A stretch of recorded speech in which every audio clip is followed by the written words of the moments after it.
Welcome to the UWANTGAME podcast. I'm your host, Corey Brotherton. What is UWANTGAME, you might ask? Well, founded by Joe Branch and Bill Babar, UWANTGAME has helped many high school student athletes reach their full potential in academics and athletics, as well as personal growth through life skills and career development. The program pairs student athletes with former college student athletes who have traveled the same path.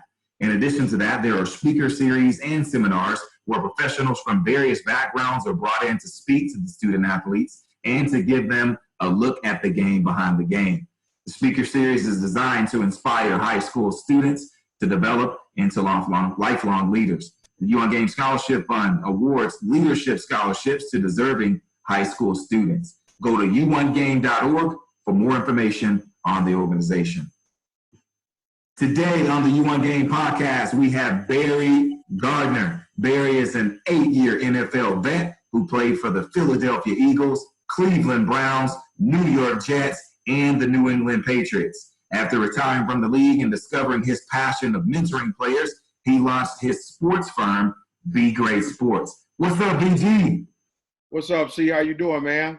Good, man. Great to have you on the show. How's everything? We just talked a little bit before we began to record, and you're quarantining, you told me, huh? Yeah. We quarantining out here in Arizona, man. Gotta do right, man. Gotta abide by the rules and regulations. Exactly. So we're going to talk about your BEGREAT Sports agency that you're the president and CEO of. But first of all, the NFL draft is coming up, man. Like, how's that going to work now? It's an interesting time, and as I tell all my players and their families, and with the many relationships I have throughout the league, it's a time for adjustment and a time to be nimble. So the NFL, being the juggernaut it is, and what we do is for our players and for the fans. They've come up with a way to conduct the draft virtually, which I thought was pretty creative, and give the fans and the families a chance to actually share in the moment of being drafted to the NFL. Now, you're an active guy. What are you doing to stay in shape during these hard times? Hey, funny you asked that. My wife and I, we just went and bought bikes, right? And I told her the other day, she said, "Do you know how to ride a bike?" I said, "No, do you know how to ride a bike?" So I took it for a little wheelie. I was a little nervous, though. I didn't know if I could still walk a bike, as we used to call it. I was asking her, I was like, "You want me to wheelie it or walk it?" She's like, "What you talking about?" And we're talking about not motorcycles, but bicycles. Yes, bicycles, pedal. You know what I mean? So I had to show her that I still had a little bit left in me. I was a little nervous, but I did it. I walked it for about 40, 50 feet, and I put it down before I put my whole body down on the ground. There we go. That's impressive. That's impressive, though. Yeah. Now, you're out in Arizona, so you hitting those mountain trails out there or not? We haven't went hiking yet. I mean, this is the time to go before it gets too hot. We're averaging around 80, 85 degrees a day now. I do spend some time hiking, but the majority of my time these days I spend in front of this computer, man, and keeping up with social media and conversations with teams and coaches stuff, because it's a big time for my guys. So I'm excited for them and their families, and I just want to be as prepared as possible. Absolutely. So, you know what UWANTGAME is. We mentor student athletes. You were a student athlete, now a sports agent. So let's just get to it. Where are you from, man? So I was born in Harvey, Illinois. It's one of the south suburbs of Chicago. I grew up in a home with my mom and dad. Very fortunate. They've been married for 50 plus years now, so that's a blessing. Wow. You don't see that often. Right. My sister and I and my grandmother, we lived in a 2-bedroom home. We turned the front sunroom into a room for my grandmother, and my dad built a room down in the basement for he and my mom, and that's the way we lived. And so come from very humble beginnings, man. And I was very fortunate to make it out of that city with a lot of the things that young people, and especially people of color, are going through these days, drugs and gang activity, and kids dropping out of school, and, single parent homes. But I was very fortunate to have a 2-parent home. My dad was a military guy, was in the Navy, served in the U.S. Navy. And my mom was a telephone operator, and my sister and I, we went to school, and we were, they raised us with the same morals and values that they were raised with, and that's having faith, family, and friendship, valuing those things. And those are some of the same core values that I've carried with me throughout college and into the NFL and life beyond the game now. And that's what our core pillars of what we do here at BEGREAT Sports as well. Okay. Now, how did you get into sports? Playing football? Man, it was crazy. I didn't really catch on I know I didn't like baseball. It was just too much standing around. I was always an active kid. Yeah. And my dad, really raised me the way he was raised. He was raised by a man's man, and that's the way I was raised. So I was up every day, 4:35 in the morning, making sure my bed was made, making sure the dishes were done, the trash was out. If snow needed to be shoveled, get that done. Double check my homework, make sure my clothes were done. Take a shower, brush my teeth, wash my face, and get ready, get out the door, and either walk to school, or if my parents had time, they drop us off. But the majority of the days we walked to school, and so that work ethic was instilled in us from day one. And my parents always stressed education first. They were like, if sports, if you're not getting A's, that means that sports or something else is distracting you. And so football was just something that everybody in the neighborhood, we always played kill the man with the football, or in some places they call it smear the queer, so to speak. But we called it throw up tackle. So whoever threw the ball up, you're gonna tackle. Yeah. We call it kill the man. That's only fitting for the South Side of Chicago, right? I'm just playing. It was and that's really how I got into it. And then I was younger, and I was a bigger kid, but I was the youngest, and all the older kids played, that's what they did. They played football. So I'm like, I'm out there with them getting it popping. And so between that and basketball, and then from football, some of my football teammates, they would wrestle. So I wrestled too. And so I was a pre-sport athlete growing up. And I had a growth spurt in my freshman year of high school. I wrestled 140 pounds. My sophomore year, I was up to 171. Wow. So the next step, they didn't have the middleweight, you know what I'm saying? So back then it was 171, 189, then heavyweight, right? Now they got between 189 and the heavyweights, they have like an alternate division. I do believe it's like 215 or 220 or something like that. I'm not quite sure. But so as I got heavier, I got to the 189 class. Our 189 pounder was a state champ. I wasn't beating him. And then I definitely wasn't about to beat our heavyweight. He was a state champ too. So I said, I'm done playing basketball. I wasn't tall enough, right? Okay. So like you and Joe B, y'all hoopers, I wasn't tall enough. I was only 6 feet and a half at that point. So I said, I'm gonna stick with football, and there you have it. I really got serious about football, really on a level where I thought I could play at the collegiate level after my sophomore year, so my senior year. Did you have a good football team in high school? Were you guys pretty good?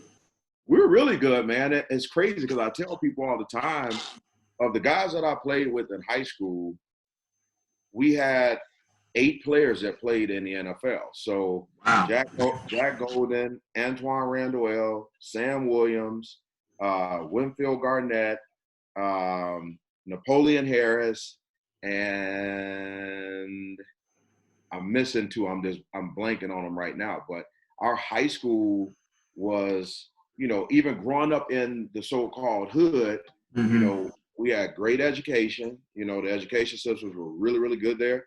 And the feeder systems, right? Pop Warner football and AAU, even on the wrestling side, the Harvey Twisters, for those watching, they may have heard of those guys.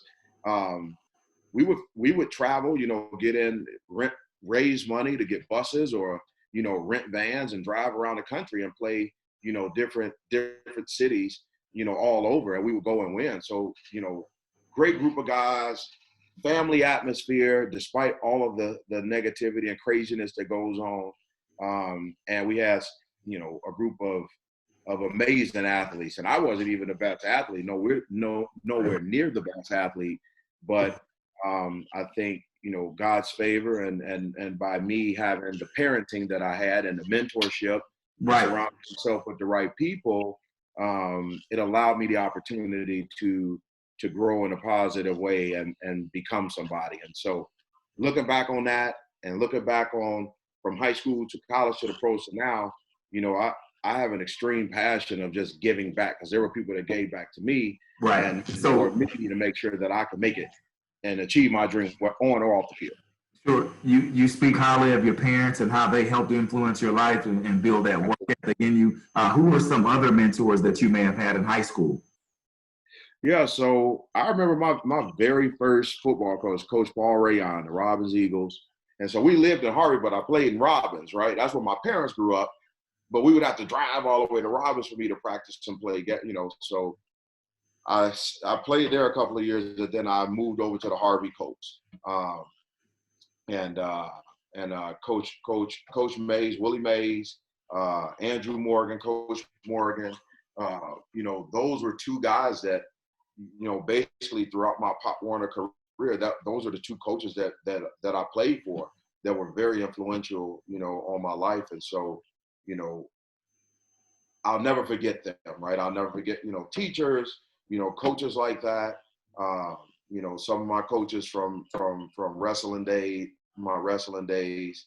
You know, it was really just family, that feel of family. It was that togetherness and an understanding of, this is our reality and we're going to make the best of it.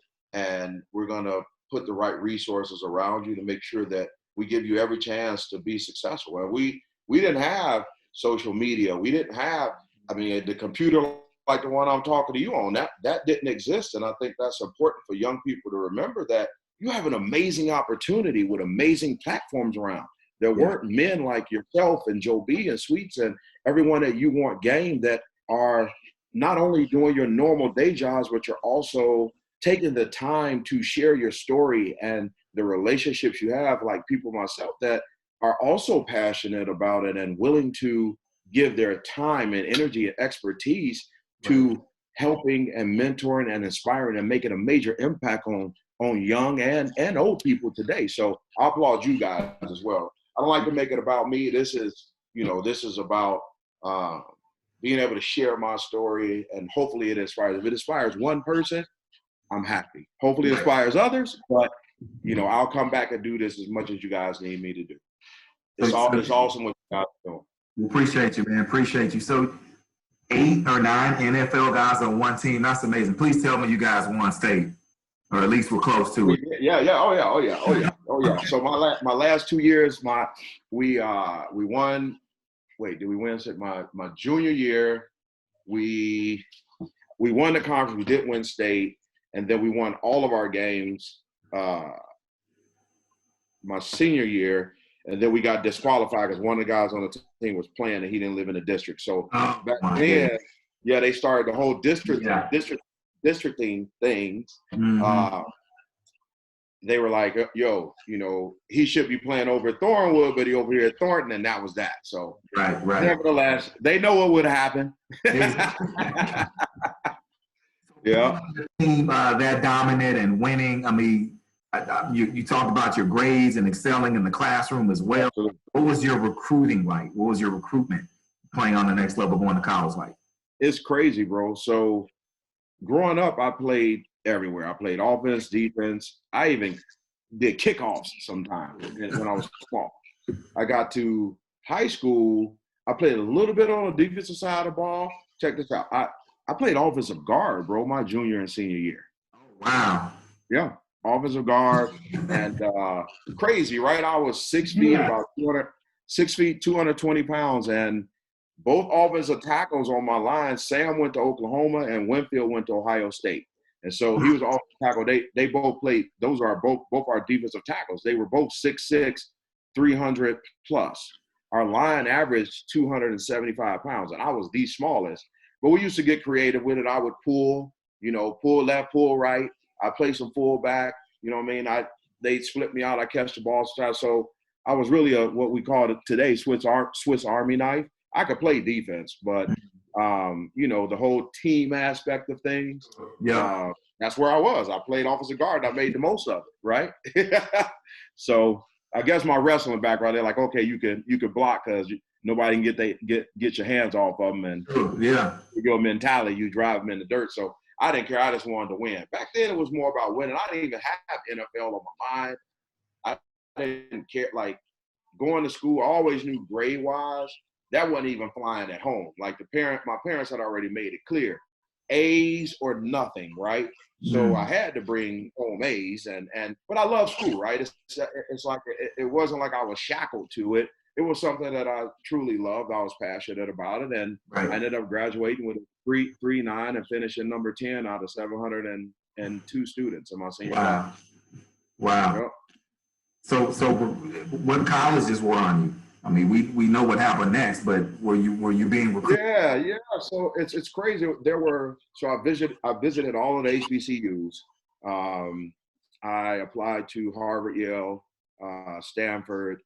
I don't think Harvard, Yale, Stanford, Northwestern, Tennessee State, and there were a few Division III schools that were going to offer me. They didn't have scholarships, but grants. They were going to pay for school. Sure. Yep, because of your grades. I was like, if I'm gonna go play, if I'm gonna get a great education, and I still want to play football, I'm gonna go to the school that gives me the best opportunity to do so. And so, at the time, my grandmother was sick, and so I chose to go to Northwestern. So I walked on the football team in Northwestern. Just literally showed up one day. So Northwestern didn't even recruit you at all? Nope. Wow. At all. Yeah. Crazy, right? Yeah, and they didn't recruit the South Side of Chicago that much. And so now for those listeners that are outside, don't know much about Northwestern or the academic standards or what type of school, could you just give us a little background on Northwestern? Sure. So my hometown was approximately 45 minutes south of 50 minutes south of where the school was. Northwestern is in the North Shore in Evanston, Illinois, and it is adjacent to Lake Michigan. Beautiful campus. At the time, no one was really chomping at the bit to go to Northwestern to play football per se. Great academic institution.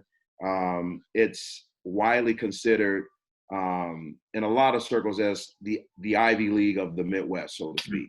So great education, great atmosphere, great culture, and it's a small school. And so when I left there, including its graduate student body, there were 6,600 students there at the time when I left Northwestern.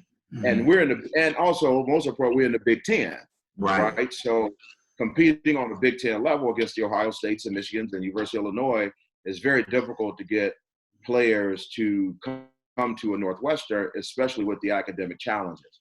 And so I always love a challenge. And at the time, Gary Barnett was a coach, and what they were doing was they were making a concerted effort to start reaching out to the inner city kids and the kids in the south suburbs, because they started to recognize that there not only were kids down there talented, but they were also intelligent. And so we went to it was like a recruiting day, something of the sorts. I forget the name of it. And I fell in love with the campus. I fell in love with Gary Barnett, the coaching staff. And then they had some of the alum come back that were also, men of color that had went to school, had graduated. And that sealed it for me because, their career as players was impressive. But what was most impressive was that these guys were heads of banks. They were, C-level execs at Deloitte and Touche and the Mercantile Stock Exchange, and et cetera, et cetera. And so I said, if I'm gonna win one way or the other, right? If not both, I'm definitely gonna get this education because it's an amazing opportunity. I get to stay home. Whatever happens with grandma, I could be here. If the good Lord decides to call her home, I could be here to, be with my family and get back to school. And if I go kill it on the field with the mindset I got, then I get the best of both worlds. So I went. Yep.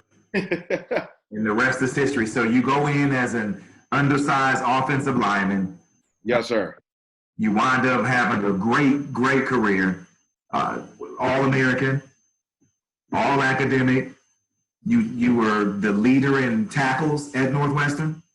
Yes, sir. So I finished fourth in school history in tackles. Wow. And then I led the country 2 years in a row, my junior, senior year in tackles. No, So, I just can't move on without knowing how you got switched from playing offensive lineman to a linebacker. Tell us about that. It was crazy when I went in the first to meet with the coaches, and we went upstairs to the coaches' offices, and they were like, "Well, we got to ask you this question: what position do you play? What position did you play?" I'm like, "I played offensive guard." They're like, "Well, you're not gonna play that here. Pick another one." Like, "Can you run?" Like, literally, they didn't know anything, right? They didn't know how fast I was. But now you have all these recruit platforms, and you know the analysts and all the people that go around and put all of the books and stuff together to say, "Hey, look, this guy, that." We didn't have that, right? I think Tom Lemming at the time was like the biggest name, right? And so he was kind of the pioneer of the recruiting services. And so we didn't have much else than that. And so they had no idea. So I was literally starting from scratch. So I told them, I said, "I want to play linebacker." They're like, "All right, great. Those meet rooms are there. This is your coach. This is where you go. These are your." And so when I went into the meetings and I met with some of the other players, then I'm sitting there with guys like Don Holmes that went to Thornwood, right? So I know who he is. And then Robert Rust that went to Thornwood Fractional South. And what did TF North or TF North, I think he went to. And then there were a bunch of guys from the South Suburbs, from the inner city, from the North Shore that I had heard of from playing. And so I felt welcome. I felt warm there, right? Like I got some familiar names. All right, this is pretty cool, right? And so day one, went to the linebacker room and just literally started learning from the guys who were there. A guy like Mike McGrew, although he was on the other side of the ball, he took me on his wing. Chris Martin, that was a defensive back. You know, he said, "Hey, young buck, you can come late, stay with me on my couch." They started mentoring me. And it was just that real family feel. Coach, Pat Fitzgerald, who's now the head coach at Northwestern, that was my locker mate. He's like, "Hey, I got you, I'm here for you, whatever you need, and it was just that family feel where it was like, okay, I can see myself blossoming here. I can see myself growing into something. And so I worked, as walk-ons, you weren't even allowed to eat with the team. Wow. So after practice, I would have to go hop on the bus, go back to campus because our stadium is off the main campus. So guys have cars or scooters or bikes. I would hop on the little commuter bus that got me from the stadium back to the dorm so I could eat dinner. And then I took a job as a dorm security monitor. So from 8 to 2 in the morning. Yeah. So like when you have all the students that are coming to the door of the school, I was a guy that sat there with a table. I'm in my office, the desk that I have, but it was just a table, like a picnic table that I would set up. I have my backpack, I have a little radio, and this is in addition to practice. This is in addition to class. Yeah. Oh yeah. Yep. So I take my class. I have all my classes. Leave class, run, grab lunch, hop on a bus because I didn't have a car. I didn't even have a bike. Which will get to how I met Joe too. Like it's always funny. I'm sure you heard of the beach cruiser. So I didn't have a bike. I didn't have a car. I had nothing. So I would have to take the bus or hitch a ride with somebody, back and forth. And so every night I would work from 8 to 2 in the morning as a dorm security monitor, signing people in and signing people out, visiting from the dorms. And so literally I would sit there and all the kids on a Friday night or a Saturday night, and I was walk on. So I was red-shirted my freshman year. So while they were at the hotel getting ready for a game, I was sitting down as a dorm security monitor. So it was like, everybody's like, "I thought you played football. Don't y'all got a game tomorrow?" I'm like, "Yeah, but I'm a walk-on. I red-shirt." They're like, okay. Some people would be like, "Oh, that's pretty cool." Some people would laugh as you normally do. So, but that's life, right? So right. I wasn't looking at it as somebody's teasing me or, it's going to make me feel bad about myself. That added fuel to my fire, baby. I'm like, okay, when I get there, somebody got to pay. And that's what I took into practice every day. right? I just showed them every single day that, and I was determined that no matter what, yeah, you may be a better athlete than me, but I like, you may be a little faster than me, you may be a little stronger than me, but you ain't gonna outwork me, right? You ain't gonna outwork me. And so I'm gonna take the athletic abilities that I have, and I'm gonna continue to hone them. I'm gonna continue to grow. I'm gonna continue to learn, and I'm going to outwork you every single practice. And by the grace of God, going into my sophomore year, going into our camp, because we did our summer camp before the season up in Kenosha, Wisconsin. And Coach Barnett called me in his office after a practice and said, "Hey, I talked to some of the other leaders on the team, and we're gonna give you a scholarship." Oh, wow. And I was floored. You know, I was like, so no more dorm monitor then, huh? No more dorm security after that, huh? I put my resignation letter in that day. Yeah, so it's amazing. It just takes off from there. You win the Big Ten 2 years, right? My sophomore year, we won the Big Ten, right? Okay. We lost one game to we lost one game to Miami of Ohio. So we beat Notre Dame. Wow. My freshman year, I played in South Bend, right? Growing up, the Golden Dome, everything. My first game ever in college football was that game, and the game was on the line. I was on punt team, ran down. They had this fast little return. I'm blanking on who his name was, and the coach just told us, we got to stop him. If we can tackle him deep, we got a chance to win. They didn't block me on that play, right? So I'm running. I was free. I thought I had messed up for a second. I'm like, nobody gonna block me. So I'm running. It's just he and I see him. He looking up to catch. He looking at me. He got the ball, and I said, I'm just gonna shoot. I'm just gonna go for it. And I shot for it and made a tackle right there. And the crowd went crazy. And that gave me the confidence, like I can play on that college level. Wow. I kept going from there. More time playing that year. We lost one game to Miami, Ohio. We went to Big Ten, playing the Rose Bowl. Wow. That's amazing. Yeah. Amazing. Yeah. So then from this point, first of all, what was your major in college? I have a BS in communications. So, okay. And then I did my coursework in sociology. Nice. All right. Yep. So now you're winding up your college career. And when you first got to Northwestern, you told me the NFL wasn't even on your mind. So I mean, how did this next story happen with you getting drafted? It's crazy, man. So the following year, which was my redshirt sophomore year, my junior year in college. So the year we went to the Rose Bowl, I played a lot, but I didn't play a ton. The following year, right, which is my junior year in college, I started to play a whole lot more, right? And then as we kept going, I started, right? So I was a starter that year. I split a little bit of time, but I had 100-something tackles that year. We played the Citrus Bowl against Tennessee. We won the Big Ten again in '96 and played the Citrus Bowl. Then '97, '98, they gave me the reins, and that's when I went off.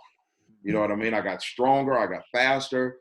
I understood the game. I understood the concepts. I understood what the offense was trying to do. I understood our defensive concepts and why we were calling certain things, and everything just blossomed from there. Junior year, 175 tackles. Senior year, 176 tackles. Wow. And after my junior year, Coach Barnett said, you could do one or two things. NFL is a real reality for you. I'm like, what? Wow. Like literally, I was just like, wow, because you got to think still at that time, we had some guys make it, but it was maybe 1 to 2 guys a year maybe had an opportunity at the NFL. Not even drafted, but an opportunity. And so when Coach told me that, he said, if you leave as a junior, you'll probably go in the 4th or 5th round. If you stay for your 5th year, you can do independent studies, which will count towards grad school, and you could be a late first, early second round pick. I said, tell me no more. I'm staying for my 5th year. I did the independent study, integrated marketing and communications through our School of Journalism, and finished that year 176 tackles and all the other accolades that come along with it. And that was it. It was like agents were calling. They were calling me, calling my mom. It just turned to the Wild Wild West. and my mom a boss. So my dad is, you know, he the rock, but my mom is the boss of everything. So she was like, don't worry, tell him call me, I'll take care of it. I was like, no problem. So they removed the noise for me, and we went through the whole process, which was pretty darn cool. And then I got invited to the Senior Bowl, which was awesome. You know, it's considered the top college all-star game. Went there, was voted captain of that team, and played really well in the Senior Bowl. Had a great week of practice. Went through the entire, the combine process. Had a really good combine, good pro day. Had a bunch of individual workouts, and on draft day, I mean, I didn't know what to expect. I was just excited. So we had all of our friends from school. We drove down to my hometown, 45 minutes, packed up the cars, went to my mom's house. And back then the draft was very different than it is now. Right. And, Coach Rivera was a linebacker coach at the Eagles at the time. He's now the head coach for the Redskins. He called and was like, hey, I think, we're getting towards the end of the first round. Teams were calling. The Cowboys had an individual sitting at the house with me, just monitoring. So it was, and it was a great, it was a really good possibility that they were going to draft me. And the Eagles called out of nowhere. I had one formal visit with them at the combine, and that was it. I didn't have any more communication with them, during the whole process time after that. And then I didn't even take a team visit. I took a team visit to the Cowboys, but not the Eagles. And Coach Rivera called me towards the end of the first round. He said, "Hey, look, we're not gonna come up in the first round to get you, but if you there at the time it was 31. It was 31 teams. He said, if you're there when we pick at the fourth pick, we're gonna take you." And so I'm just like, what? And everybody's looking like, what happened? What happened? Who is it? And I was just sitting there and I started looking through my little pile of hats. Like, and I'm looking and the pick go and the pick go and the pick go. And they said with the 35th pick in the 1999 draft, the Philadelphia Eagles select Barry Gardner. And I picked up the hat, put it on, and everybody in the house went crazy. Mom crying. And it was truly, it was unbelievable, man. It was, right. I can't even, people say a dream come true. It was like, I never really dreamt it, right? It was like, all I knew was just work my tail off. That's all I knew. And I knew that if I outworked my competition and I'm willing to learn, I'm willing to be accountable, I know that I can go somewhere wherever the limitations are the ones I put on myself. Yeah. And beyond that, people say the sky's the limit. I say there is no limit. The limit is you. And so I always got the mindset, whatever I put my mind to doing, I put the effort into doing, and I be accountable to myself and others, who knows what can be achieved. Absolutely. And the rest is history. That's an amazing story. So you played 8 years in the NFL. Yep. Had a great career in the NFL from someone who was a walk-on and played a different position. So, I mean, that's just, and you talk about achieving that and doing that, and I look at your hat, just be great. So it makes total sense with just trying to do with your company. But after 8 years in the league, and your last team you played for was the Patriots, what was the next step after you were done with that? It was crazy because the good Lord, I suffered a career-ending injury. I shattered my lower left leg and ankle. I have 13 3-inch screws in my leg. I have a metal plate. I have a rod in there, a reconstructed ankle, and that was it. And again, I didn't look at it. Yes, it was, for anything, when you're playing at the highest of highs and now you experience the lowest of lows, that gap is something tremendous. But again, I lean on my faith and my support system and great friends like Joe B. I mean, Joe's like my brother, man, and some of the my other friends. And I said, okay, it was gonna come to an end at some point, right? And so I guess this is the way the story was written. So let me stay on script. So I got my butt back to work, learning how to walk again, learning how to run again, get myself in really good shape. And it was during that time here in Arizona, where I was rehabbing, that other young men like myself coming out of college, you know, had picked an agent, didn't know what to expect at the next level. I took a liking to wanting to help them, right? Mentoring them. Then the facility asked me if I would help train them and prepare them for combine specific drills. I'm like, absolutely. So got into doing some of that. Then the agent started asking me, hey, will you help my guy in off season? Will you help him a little bit after the draft? Of course, I'll do that. And then, you know, 2 surgeries. So I had 3 surgeries. So 2 surgeries later, had another opportunity came along. It's like the old saying, 1 door closes, 3, 4 more open. Yep. And so another opportunity came along for me to partner up with my former partner, who I'm still really good friends with today, and we still share some clients. He was branching off from a larger representation firm and wanted to start his own. And a lot of what he was trying to do aligned with the same morals and values that I had: family, you know, friends, faith, being accountable, all of those things.